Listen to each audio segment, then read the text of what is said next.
rapper Lil Durk has canceled several concert dates, including one in Atlanta, as he recovers from severe dehydration and exhaustion. The rapper spent time in the hospital earlier this month. In a statement released on Instagram, Lil Durk wrote that drive over rocks, tree stumps, and other debris more than a foot tall. The ATV can also help adrenaline junkies go off-roading in previously uncharted territories. Boxing match at the MGM Grand in Las Vegas. He was in a car with former Death Row Records CEO Suge Knight at the time. Authorities said back then that they believed Shakur was the intended target of the shooting, but the case was never solved. Rapper Lil Baby. Isolate the numbers. From baby boomers, you get the complete opposite. 57% of folks from that generation say it is not okay to wear shorts to work. And I think it was maybe like 52% thought that hats were okay. And you see there on your screen, 73% think that it's okay to wear sneakers to the office. So our hot topic question for you, is it okay for men to wear shorts at the office? What about baseball caps?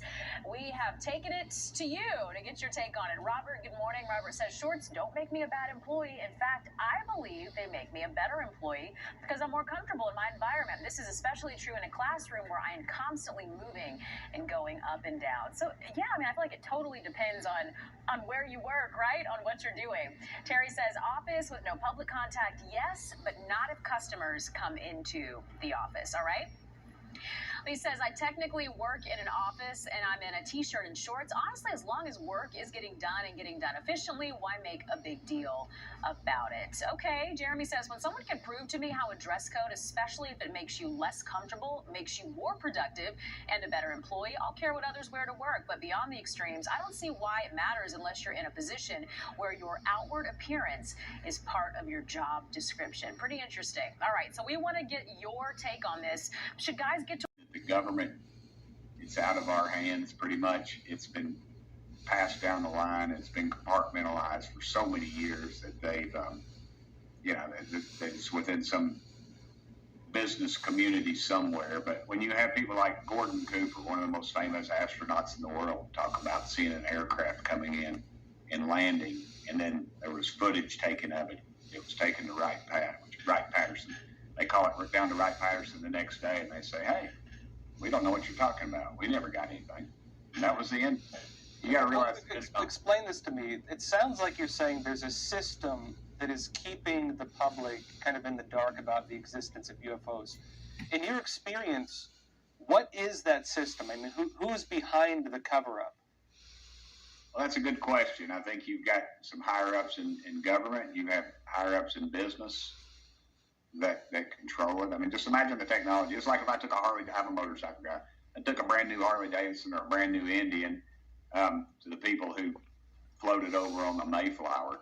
You know, it'd be a shiny object. They'd look at it. They might get it started, but they're not going to figure out how to ride it. They're not going to figure out how to fuel it. They're not going to figure out anything. That's sort of what we're up against with this stuff, with this technology. But the Pentagon knows that people are in favor of it, or that believe in it. So now they're going to start asking for money to study something they've covered up since at least 1947, probably before then.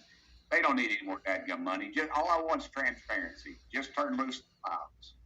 Well, Congressman, I hope we can talk more if something else comes out or if there's some talk about it. But thank you again for being here. I appreciate it.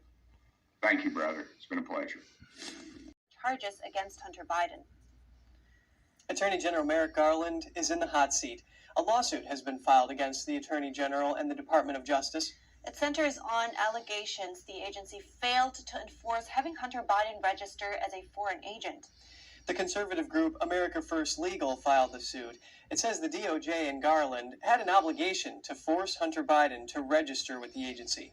This while he was sitting on the board of Ukrainian energy firm Burisma Holdings Limited. The group also says Hunter Biden's business deals with Chinese oil magnate Yi Jianming should have been subject to having him register as a foreign agent. The lawsuit cited alleged text messages from Hunter Biden. In those, he reportedly said he would set up a separate entity known as CEFC America to avoid registering as a foreign agent under the Foreign Agent Registration Act. Hunter Biden served as a board member of Burisma starting in April 2014, when his father was vice president under President Barack Obama. In an apparent move to ease tensions with Israel, President Biden yesterday meeting with Israeli President Isaac Herzog. This came just days after Biden had some sharp words for the Israeli government. NTD's Iris Tao has more from the White House.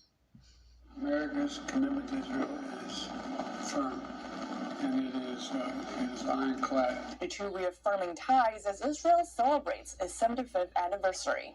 President Biden reiterated his ironclad commitment and his utter friendship and love of the state of Israel.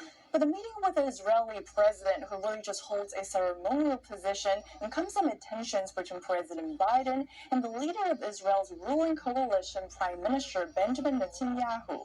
President Biden has criticized Netanyahu's plan for a judicial overhaul in his country. And just days ago, President Biden said this about his cabinet. Some members of his cabinet, and this is one of the most extreme members of cabinets that I've seen.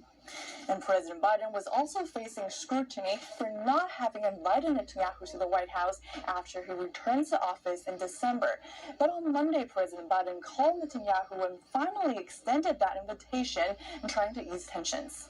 They have agreed that they will meet probably before the end of this year, and all the details of the wheres and the whens are still being worked out. But the White House also made clear that the agreement to meet does not mean that President Biden has given up his opposition to the judicial changes backed by Netanyahu's government.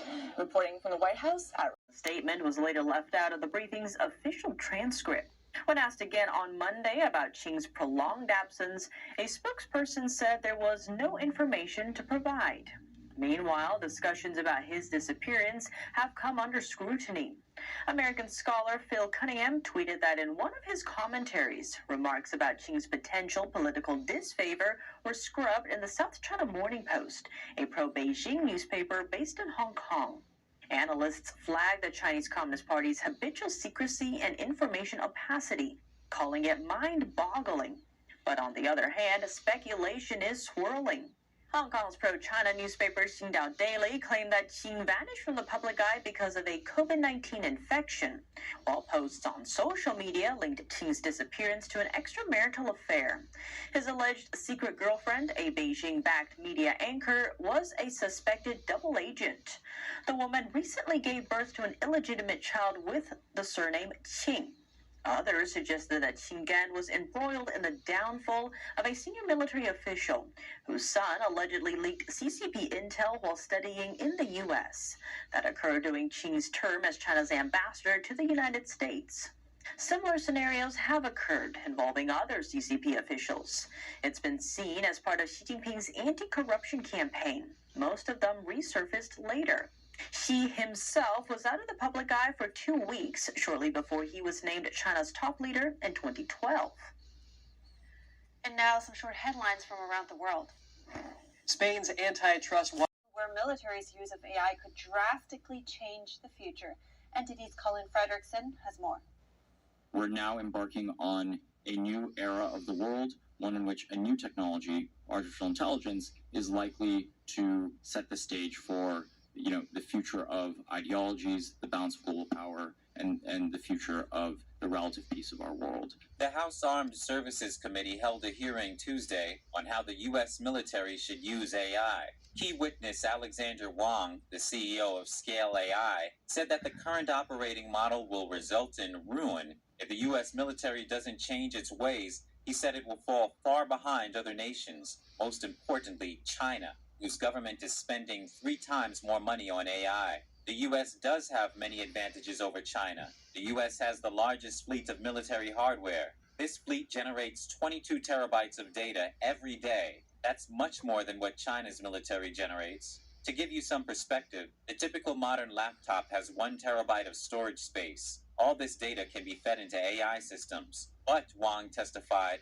that advantage is currently being wasted. Right now, a lot of this data goes onto hard drives, and what ends up happening are the hard drives are either overwritten with new information, so the old data gets deleted effectively and lost, or these hard drives go into sort of closets or places where they never see the light of day. Wang also said the Department of Defense is a very fragmented organization, made up of many different departments, agencies, and commands. It could be difficult to organize the data from so many different places. Wong said the U.S. should find a way to put that data into a central repository, which AI could then analyze. Another key takeaway, even though China collects massive amounts of data from its own citizens, Wong said that data won't help much with military matters. Militaries need to use military data, which Wong called the ammunition of the future. Colin Fredrickson, NTD News.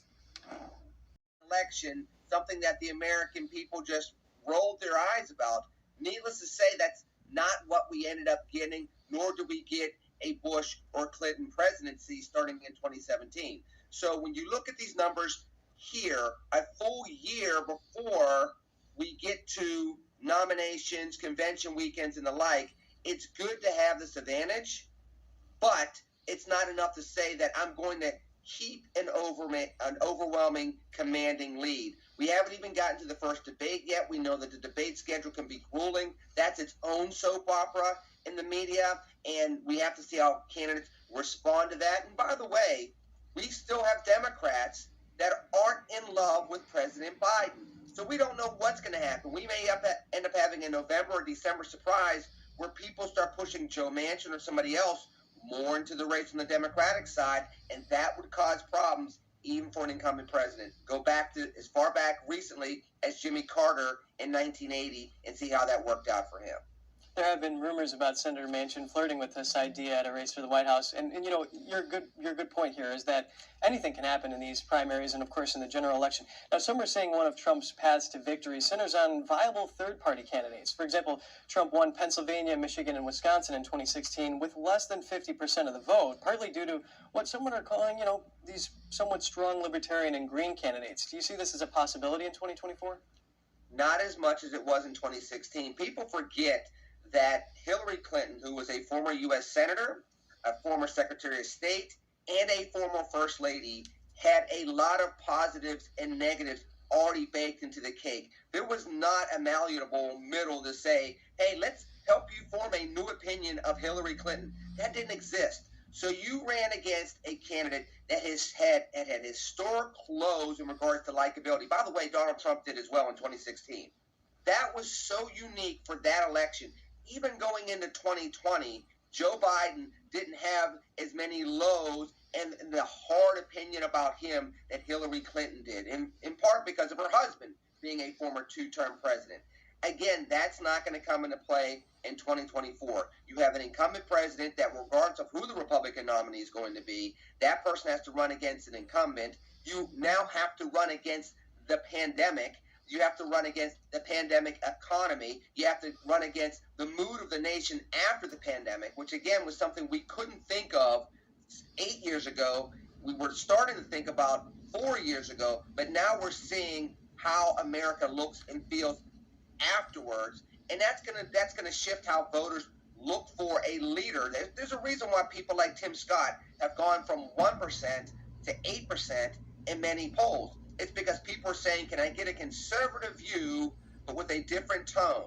We'll see if the Biden-Trump tone, and even DeSantis' tone, that has been resonating with headlines, is going to resonate with actual voters when they're making actual votes.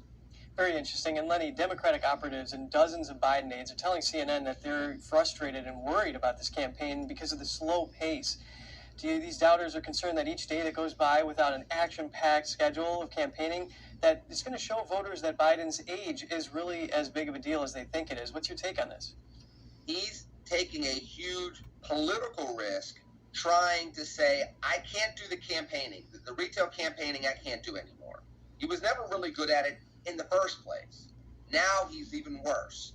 But his calculus is, if I can show the American people that the economy is more stable, inflation's coming down, joke. They feel safer from a geopolitical standpoint, and we can kind of settle the field, it will give us just enough of a margin of victory to get a second term. I mean, again, so far, if you look at the polls, he's right. He barely beats Trump.